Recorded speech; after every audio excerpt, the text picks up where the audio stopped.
She was born into silence, not the dramatic kind, but the quiet absence of certainty that surrounds a child when no one is prepared to receive her. On the morning of June 1, 1926, at approximately 9:30 a.m., a baby girl was born in the charity ward of Los Angeles General Hospital, a place meant for those who arrived without expectation and left without ceremony. Her birth certificate recorded the name Norma Jeane Mortensen, though she would later be baptized Norma Jeane Baker. Her mother, Gladys Pro Baker, was 24 years old, unmarried in practice if not on paper, and working as a film negative cutter, close enough to Hollywood to see its edges but never secure enough to belong to it. Gladys named her daughter after a silent film star, Norma Talmadge, or possibly after a family acquaintance. Even the origin of her name would remain uncertain, an early reflection of the instability that would define her childhood. The man listed as Norma Jeane's father, Martin Edward Mortensen, was Gladys's estranged second husband, but the marriage had already fallen apart before the pregnancy. Mortensen later insisted the relationship had never been consummated. Decades later, DNA evidence confirmed what had long been suspected. Norma Jeane's biological father was Charles Stanley Gifford, Gladys's married supervisor at Consolidated Film Industries. Gifford wanted nothing to do with the pregnancy or the child. When Norma Jeane tracked him down years later and finally summoned the courage to call him, his response was brief and devastating. He told her he was married, had a family, and had nothing to say to her.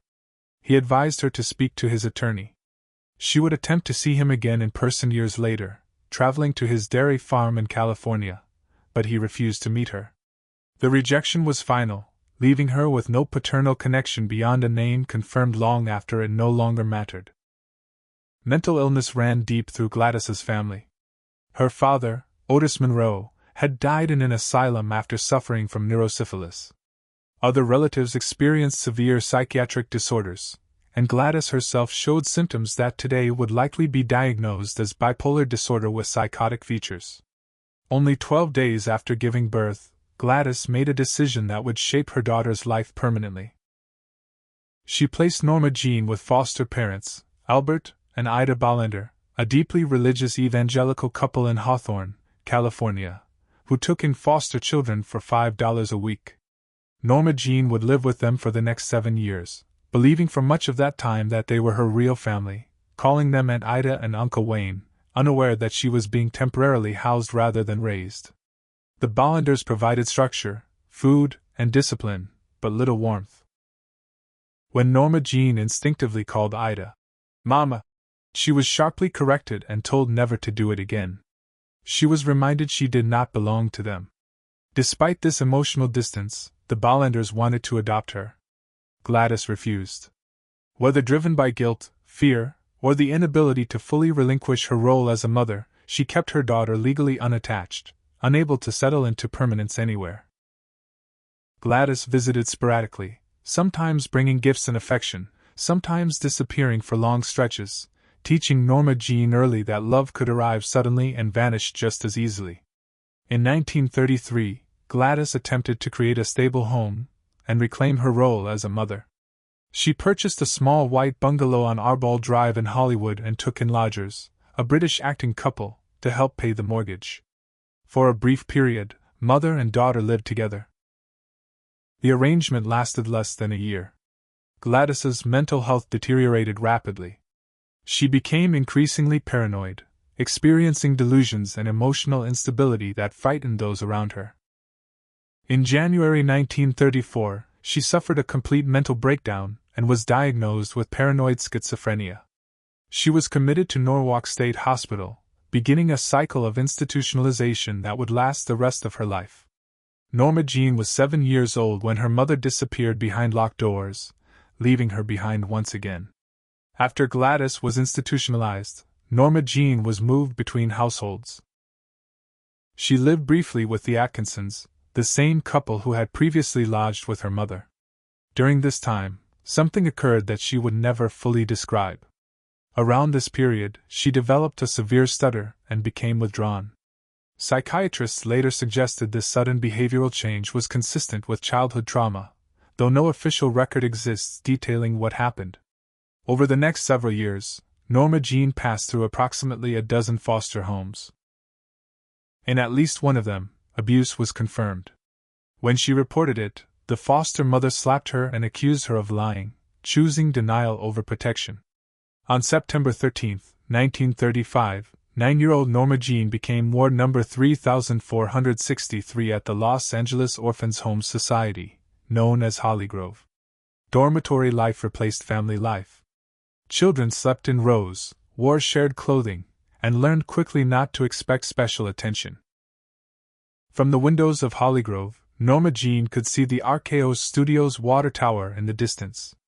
Years later, she would remember standing there, watching the light catch it, imagining thousands of girls dreaming of becoming movie stars. She believed she dreamed harder than anyone else, because dreaming was the only thing that belonged solely to her. After leaving Hollygrove, she lived with various guardians, including Grace McKee, a close friend of her mother who became her legal guardian. Grace adored movies and idolized Jean Harlow, often telling Norma Jeane that she would become important someday, even a movie star. But Grace's life was chaotic, and her husband would later be accused of abusing Norma Jeane as well. Stability remained elusive. The only period Norma Jeane later described as genuinely safe was the time she spent living with Grace's aunt, Anna Lower, who provided consistency, kindness, and protection. During this period, she excelled academically, particularly in English, and wrote for her school newspaper. The child who emerged from orphanages, foster homes, and temporary guardianships was not simply damaged. She was adaptive. She had learned how to read adults, how to make herself agreeable, how to disappear when necessary, and how to survive uncertainty without complaint. Long before Marilyn Monroe existed, the foundation had already been laid. A girl shaped by abandonment and silence, standing at a window, staring at a studio water tower, believing that being wanted might one day keep her safe. By the time Norma Jeane Baker reached her early teens, instability had become her normal state, and permanence felt like something meant for other people. The brief safety she experienced living with Anna Lower ended when Anna's health declined, forcing another relocation and another quiet rupture. Norma Jeane returned to the orbit of Grace McKee Goddard, whose optimism about Hollywood and stardom contrasted sharply with her inability to provide a stable home. Grace spoke endlessly about the movies, about glamour and destiny, planting the idea that Norma Jeane was meant for something greater, yet her own life remained chaotic, driven by impulse rather than planning. When Grace married again, her new husband's behavior made it unsafe for Norma Jeane to remain in the home, and once more the girl was displaced, absorbing the lesson that attachment always came with an expiration date. Academically, Norma Jeane showed flashes of brilliance, particularly in writing and literature.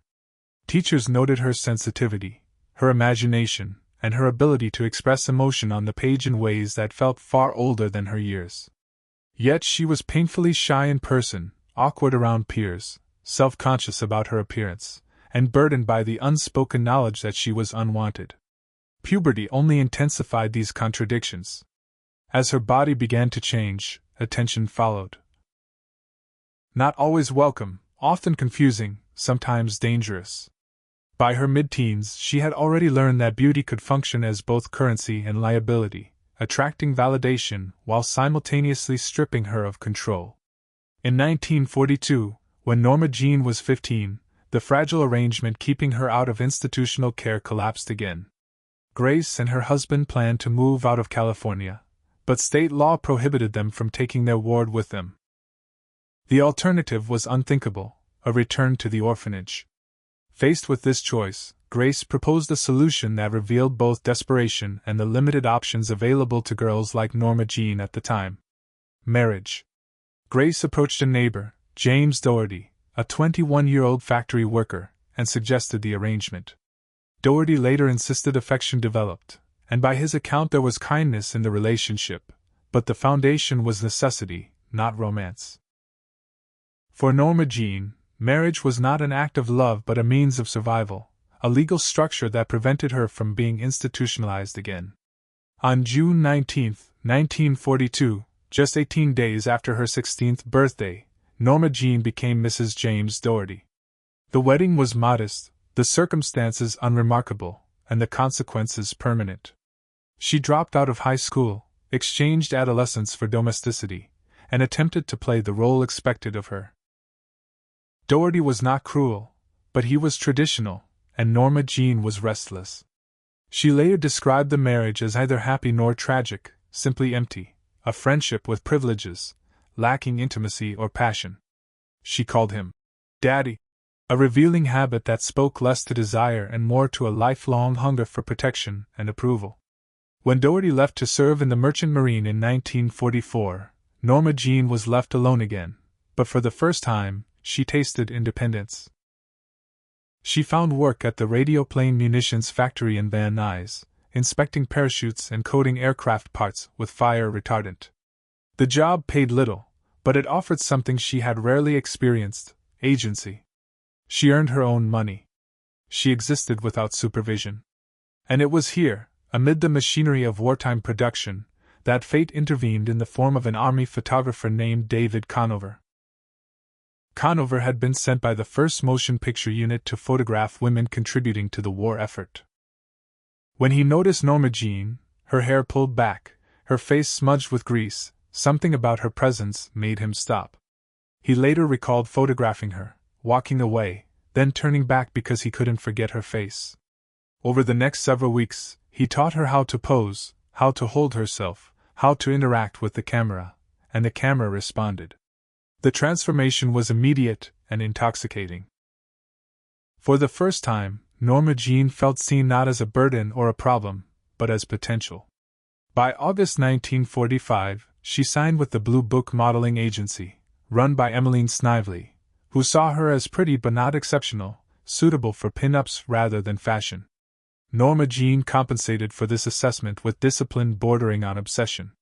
She studied angles, expressions, posture. She transformed herself physically, bleaching and straightening her hair, refining her look piece by piece. By early 1946, she appeared on dozens of magazine covers, her image circulating widely even if her name remained unknown. This growing visibility created tension in her marriage. Doherty, returning from service, expected the same teenage wife he had left behind. Instead, he found a woman increasingly drawn to ambition and attention. He asked her to quit modeling. She refused. The rift widened until divorce became inevitable. In 1946, Norma Jeane filed for divorce, finalizing it on September 13, exactly 11 years after she had been admitted to the orphanage. The symmetry was unintentional but profound. Once again, she stood alone, this time by choice. By the end of that year, Norma Jeane was 20, divorced, and standing at the edge of the world she had stared at from afar as a child. Modeling paid the bills, but Hollywood loomed larger. Studio gates replaced orphanage walls, and the water tower she once dreamed beneath no longer symbolized fantasy, it marked a destination. The girl who had learned to survive by adapting was preparing to become someone else entirely. And soon, Norma Jeane Baker would disappear, not through neglect or abandonment, but through reinvention. Thank you for watching. Subscribe and like for more amazing stories on our channel. See you soon.